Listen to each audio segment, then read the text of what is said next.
বৃহস্পতিবার সন্ধ্যার মধ্যে সব ইউনিটের সদস্যকে কাজে যোগদান করতে হবে এমন নির্দেশনা দেওয়া হয়েছে পুলিশ সদর দপ্তর থেকে। নির্দেশনায় বলা হয়, Rajarbagh police lines, POM armed police battalion, সব মেট্রোপলিটন এবং জেলা পুলিশ লাইন্স, অন্যান্য পুলিশ স্থাপনা সহ বিশেষায়িত সব পুলিশ ইউনিটের নিরাপত্তা নিশ্চিত করতে হবে। ফোর্সের শৃঙ্খলা ও চেইন অব কমান্ড পুনরুদ্ধার এবং পুনঃপ্রতিষ্ঠিত করতে হবে।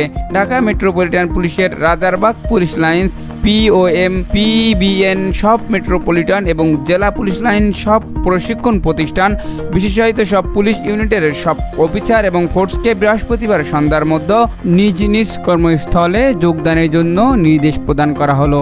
এছাড়াও এই সময়ের মধ্যে সব মেট্রোপলিটন, জেলা নৌ রেলওয়ে ও হাইওয়ে থানার অফিসার ও ফোর্সকে স্ব ইউনিটের পুলিশ লাইন্সে যোগদানের জন্য নির্দেশ দেওয়া হলো। উল্লেখ্য, সরকার পতনের পর থেকে দেশের অনেক থানায় হামলা, ভাঙচুর ও অগ্নিসংযোগের ঘটনা ঘটেছে। পুড়িয়ে দেওয়া হয় থানা পুলিশের কাজে ব্যবহৃত গাড়ি।